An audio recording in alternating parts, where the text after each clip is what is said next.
Hi అందరికీ welcome back to our channel Bhargavi vlogs and recipes. ఈరోజు recipe వచ్చేసి చాలా సింపుల్గా వంట రాని వాళ్ళైనా చేసుకునే రెసిపీ చేపల పులుసు. మీరు కూడా ఒకసారి ఇలా సింపుల్గా ట్రై చేయండి, చాలా బాగుంటుంది. ముందుగా కడాయి పెట్టుకొని అందులోకి 1/2 టేబుల్ స్పూన్ మెంతులు, అలాగే 2 టేబుల్ స్పూన్స్ ధనియాలు వేసుకొని బాగా ఫ్రై చేసుకోండి. ధనియాలు మంచిగా ఫ్రై అయిన తర్వాత అందులోకి 1/2 స్పూన్ జీలకర్ర వేసుకోండి. జీలకర్ర కూడా వేసుకొని మంచిగా ఫ్రై చేసుకోండి. అది ఫ్రై అయిన కొద్దీ చాలా మంచి స్మెల్ వస్తుంది. అలా ఫ్రై చేసుకున్న తర్వాత వాటిని మిక్సీ గిన్నెలోకి వేసుకోండి. అవి ఒకసారి గ్రైండ్ చేసుకున్న తర్వాత అందులోకే కట్ చేసి పెట్టుకున్న 2 మీడియం సైజ్ ఆనియన్స్ని అందులోకి వేసి బాగా మెత్తని పేస్ట్ లాగా చేసి పక్కన పెట్టుకోండి. పక్కన పెట్టుకున్న తర్వాత అలాగే అందులోకి 2 మీడియం సైజు టమాటాలని కూడా మంచిగా కట్ చేసుకొని పేస్ట్ లాగా చేసుకొని దాన్ని కూడా పక్కన పెట్టేసుకోండి.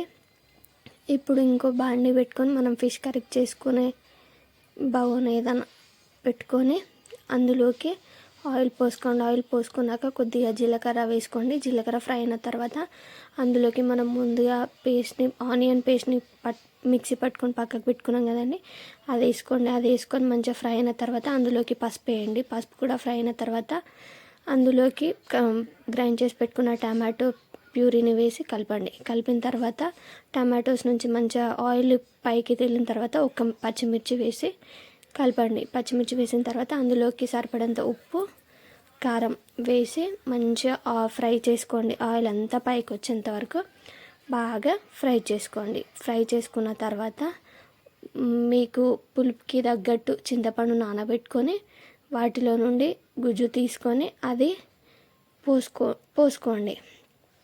మీకు మరీ పల్చగా కావాలనుకుంటే అందులోకి వాటర్ యాడ్ చేసుకోండి. ఎక్కువ నేను ఇక్కడ నార్మల్గా 1/2 లీటర్ వరకు వాటర్ యాడ్ చేస్తున్నాను. మరీ చిక్కగా కాకుండా మరీ పల్చగా కాకుండా మీడియంగా నేను చేస్తున్నాను. సో మీకు ఎలా కావాలంటే అలా చేసుకోండి. వేసుకున్న తర్వాత వాటర్ పోసుకున్న తర్వాత ఇలా బాగా మసలనివ్వండి. మసిలిన తర్వాత అందులోకి వాష్ చేసి పెట్టుకున్న ఫిషెస్ని పక్కన పెట్టేసుకోండి. ఇప్పుడు మీ దగ్గర ఫిష్ మసాలా ఉంటే ఫిష్ మసాలా వేసుకోండి, లేదు అంటే నార్మల్గా వదిలేయండి.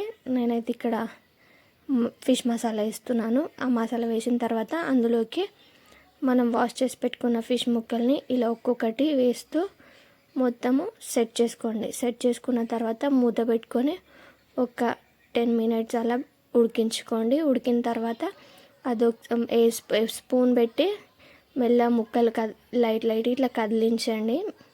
కదిలించిన తర్వాత అందులోకి తగినంత కొత్తిమీర వేసుకోండి. ముక్క ఉడికిందో లేదో చూసుకొని స్టవ్ ఆఫ్ చేసుకోండి. అంతేనండి, ఎంతో టేస్టీగా ఉండే చేపల పులుసు రెడీ అయిపోతుంది. మీరు ఒకసారి ఈ స్టైల్లో ట్రై చేసి చూడండి, చాలా బాగుంటుంది. మళ్ళీ మీరు ఇలానే చేసుకుంటారు.